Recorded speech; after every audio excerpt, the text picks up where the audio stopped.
આજે આપણે કાઠિયાવાડી રેસીપી સરગવાની કઢી બનાવવાના છીએ। સરગવો આપણા હેલ્થ માટે ખૂબ જ સારો છે, એટલે આપણે કોઈ પણ રીતે ખાવો જોઈએ। તો આજે આપણે તેની કઢી કેવી રીતે બનાવવી એ જોઈ લઈએ। તો તેના માટે એક બાઉલમાં મેં પાણી લીધું છે, તેમાં મેં 250 ગ્રામ સરગવો લઈ લીધો છે। સરગવાને આપણે થોડું પાણીમાં થોડું એવું મીઠું નાખીને બાફી લઈશું। સરગવાને એકદમ વધારે નહીં બાફવાનો, થોડો આખો રહે એવો જ બાફવાનો। હવે એક તપેલીમાં અડધો કપ દહીં લીધું છે, તેની સામે 1 કપ અને બીજું અડધો કપ જેટલું પાણી એડ કર્યું છે। હું હજી 1 કપ છાશ પણ એડ કરવાની છું, એટલે મેં દહીંનું પ્રમાણ અત્યારે ઓછું રાખ્યું છે।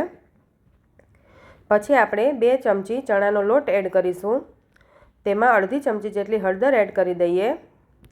હવે તેને આપણે બ્લેન્ડરથી એકદમ સરસ મિક્સ કરી લઈએ, જેથી ચણાના લોટના એક પણ લમ્સ ના રહે। હવે આપણે 1 કપ છાશ એડ કરી દીધી છે। તમે એકલી છાશ પણ લઈ શકો છો અને એકલું દહીં પણ લઈ શકો છો। તો દહીંની સામે એ પ્રમાણે પાણી એડ કરવાનું। હવે આપણે એક બાઉલમાં 2 ચમચી જેટલું ઘી એડ કરી દઈએ। ઘીમાં આપણે થોડી એવી મેથી, થોડી રાઈ, થોડું જીરું, 1 લાલ સૂકું મરચું, થોડી હિંગ એડ કરી દઈએ। મીઠો લીમડો એડ કરી દેવાનો। 2 થી 3 લીલા મરચાં લીધા છે। લીલા મરચાં થોડા તીખા છે, તમે તમારા ટેસ્ટ પ્રમાણે લીલા મરચાંનો પ્રમાણ વધારે ઓછું રાખી શકો છો। હવે આ બધા જ મસાલાને આપણે થોડીવાર ઘીમાં સાતળી લઈએ। પછી આપણે જે કઢીનું બેટર બનાવ્યું હતું એ એડ કરી દઈએ। પછી તેમાં મેં અડધું ટમેટું આ રીતે ઝીણું કટ કરીને એડ કર્યું। મીઠું સ્વાદ પ્રમાણે એડ કરી દઈએ। મીઠું એડ કરી દેવાથી છાશ ફાટી નથી જતી, એટલે મીઠું આ રીતે પહેલાં જ એડ કરી દેવાનું। હવે આપણે તેમાં આદું છીણીને એડ કરી દઈએ। પછી 2 ચમચી ગોળ એડ કરી દેવાનો। છાશ કેટલી ખાટી છે એ પ્રમાણે ગોળને એડ કરવાનો। પછી અડધી ચમચી ધાણા જીરું અને અડધી ચમચી ગરમ મસાલો એડ કરી દઈએ।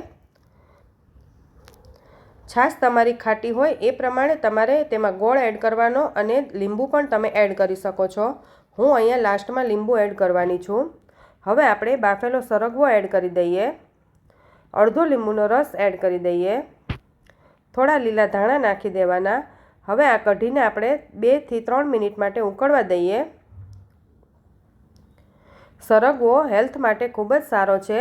તે ડાયાબિટીસ કંટ્રોલ કરે છે, આપણા હાડકાં મજબૂત કરે છે। જેને સાંધાના દુખાવા હોય એના માટે પણ સરગવો ખૂબ જ ફાયદાકારક છે। તો કઢી આપણી થઈ ગઈ છે, તો હવે આપણે તેને બાઉલમાં લઈ લઈએ। સરગવાની કઢી રાઈસ સાથે ખૂબ જ સરસ લાગે છે। તમે તેને રોટલી સાથે, ભાખરી સાથે અથવા રોટલા સાથે પણ ખાઈ શકો છો।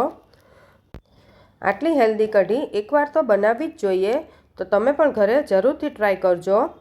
અને હા, તમને મારો વિડીયો ગમતો હોય તો લાઈક, શેર અને સબસ્ક્રાઈબ કરવાનું ન ભૂલતા।